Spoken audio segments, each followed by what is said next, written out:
We've been told for 50 years that if we want to save our hearts and lower our blood pressure, we have to banish the salt shaker. But what if I told you that for millions of us, cutting salt isn't fixing the health concerns because we're ignoring the real culprit, a different white crystal that is silently locking our arteries into a state of permanent stiffness? You might be in a position where you sacrifice flavor, you cut back on sodium, you follow the rules, and yet the pressure remains dangerously high. Why? Because we've often been fighting the wrong enemy. We have to bridge the gap between the outdated advice of the past and the biological reality of your body right now. There is a metabolic trap that keeps your arteries stiff and your kidneys locked in retention mode, regardless of how bland your diet is. So, please stay with me until the very end of this video. We are going to walk through 5 crucial insights, building up to a game-changing revelation.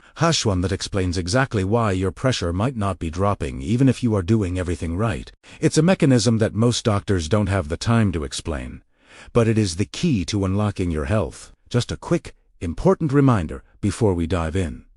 All the information shared today is for educational purposes. Everyone's health situation is unique, so please consult your doctor or healthcare provider before making any significant changes to your diet, exercise, or health regimen, especially if you have pre-existing conditions or are on medication. Let's use this knowledge to have informed discussions with them. Now, let's dismantle this pressure trap, starting with a foundational insight that is often overlooked. We begin with something that might seem passive, but is biologically active: sleep.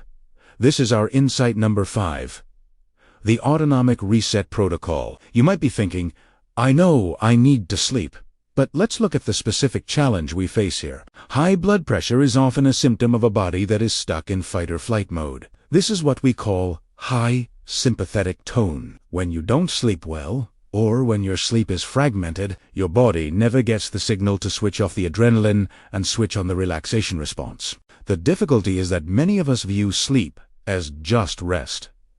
However, biologically, it is a recalibration period. If you are sleeping poorly, your heart rate stays elevated, and your blood vessels remain constricted all night long. You are literally running a marathon while lying in bed. Therefore, simply resting isn't enough. We need restorative, deep sleep to lower what we call vascular resistance. To truly grasp how this works, let's use an analogy. Imagine your body is a high-performance car. During the day, you are revving the engine. That's your blood pressure responding to life. Sleep is supposed to be when you take your foot off the gas and let the engine idle. But if you have poor sleep quality, it's like sitting in the driveway in neutral, but keeping your foot slammed on the accelerator. The car isn't moving, but the engine is racing, overheating, and wearing out. This insight, prioritizing deep sleep, is simply taking your foot off the gas pedal so the engine can cool down. So, how do we address this? We need to prioritize sleep hygiene, not just for energy, but as a blood pressure medication. This means cool rooms, darkness, and perhaps most importantly, checking for issues like sleep apnea, which acts like a turbo boost for blood pressure overnight. When you fix the sleep, you flip the switch from fight to rest, and the pressure naturally subsides. Moving on to our next strategy. Strategy number 4. The internal pharmacy activation. Let's talk about movement, but not in the way you might expect. The common misconception is that we are told to exercise to burn calories or lose weight. And for a senior, that can feel daunting or even irrelevant if weight isn't your primary concern. However, the real magic of exercise regarding blood pressure has nothing to do with calories. It has to do with the lining of your blood vessels, called the end. The situation we face is that as we age, our blood vessels tend to stiffen like old rubber hoses.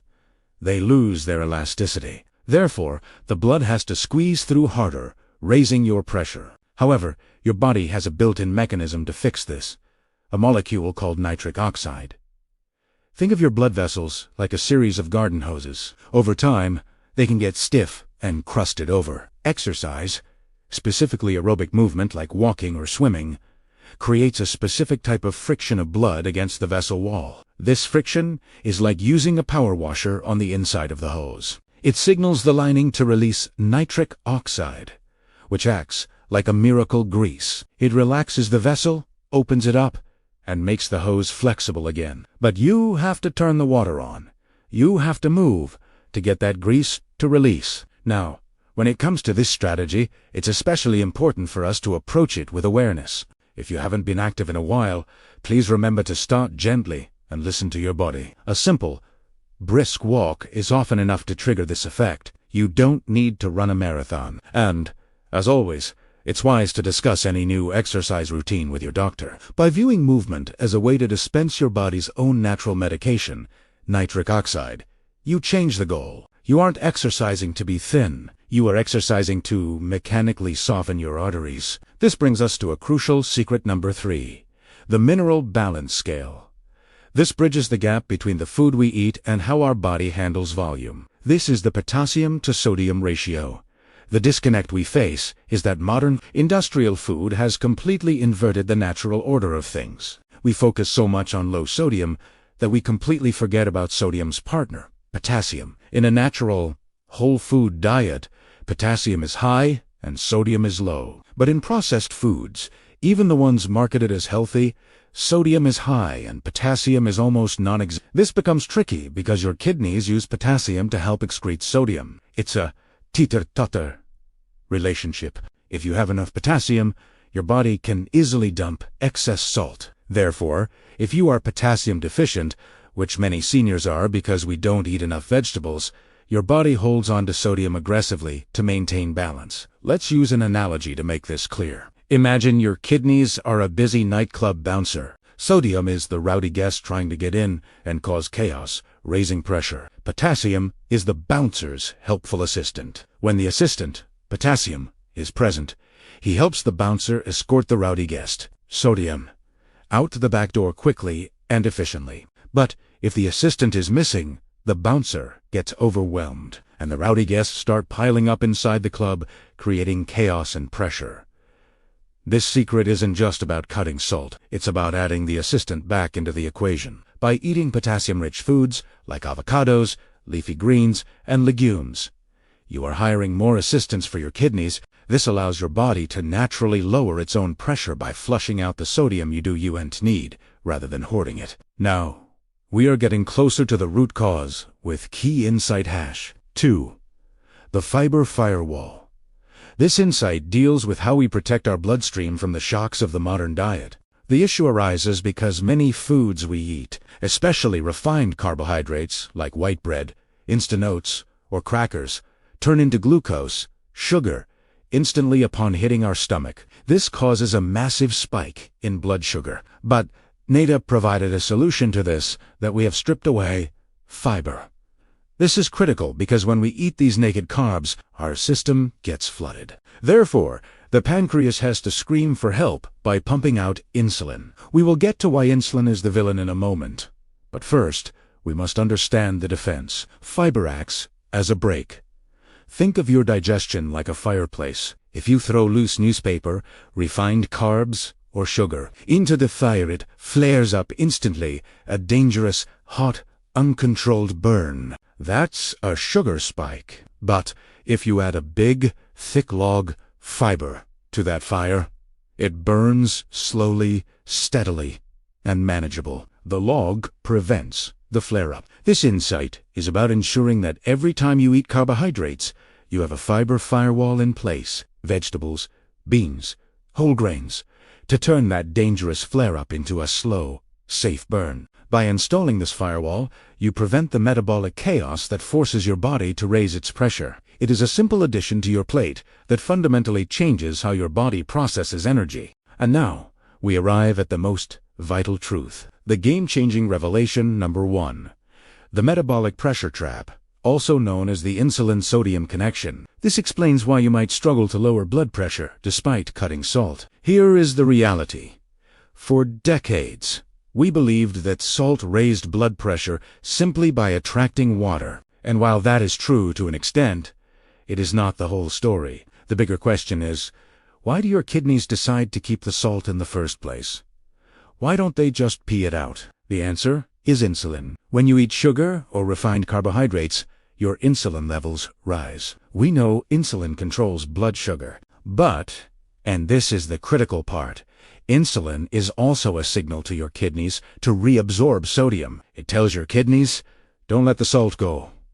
Hold on to it. Therefore, if you are eating a diet high in sugar and processed carbs, your insulin is chronically high. This means your kidneys are receiving a 24/7 hormonal command to hoard salt. You could be on a low-salt diet, eating barely any sodium at all. But because your insulin is high, your kidneys are desperately clinging to every single grain of salt you consume. You are locked in a hormonal trap. Furthermore, high insulin levels activate your sympathetic nervous system, that fight-or-flight response we talked about earlier. So, sugar delivers a double blow. It tells your kidneys to keep the fluid, increasing volume, and it tells your heart to beat harder, increasing pressure. To visualize this game-changing revelation, imagine your kidneys are a bathtub. The water coming from the faucet is salt. The drain allows the salt to leave. Insulin is the drain plug. You can turn the faucet down to a drip, eat low salt. But if the drain plug is stuck closed, high insulin, the tub will eventually overflow. The pressure will rise. But if you lower your insulin by cutting sugar and refined carbs, you are pulling the plug. Suddenly, the drain opens. The water rushes out. The pressure drops. This is why the healthy diet mistake, eating low-fat, high-carb, processed foods, is keeping us sick. It keeps the drain plug firmly in place. By addressing the sugar and the insulin, we unlock the kidneys, allowing them to do exactly what they were designed to do, regulate your blood pressure naturally. And there you have it, our game-changing revelation number 1. It might seem surprising that the sugar bowl is more dangerous than the salt shaker, but as we've explored, the impact insulin has on your kidneys is the master switch for your blood pressure. This is why we saved it for last. It is the hormonal foundation that makes all the other strategies work. So, we've covered a lot of ground today. We started with the autonomic reset of sleep, moved through the internal pharmacy of movement, balanced our mineral scale with potassium, built our firewall. And finally, we pulled the plug on the pressure by understanding the Insulin-Sodium connection. Each one of these is a stepping stone. Which of these insights, perhaps it was the idea of the firewall, or maybe the internal pharmacy of walking, or even our ultimate revelation number 1 about insulin, resonated with you the most? Which one are you thinking of trying first? I'd love to hear your thoughts. Please share them in the comments below. If you found this journey through these health discoveries valuable, please give this video a thumbs up.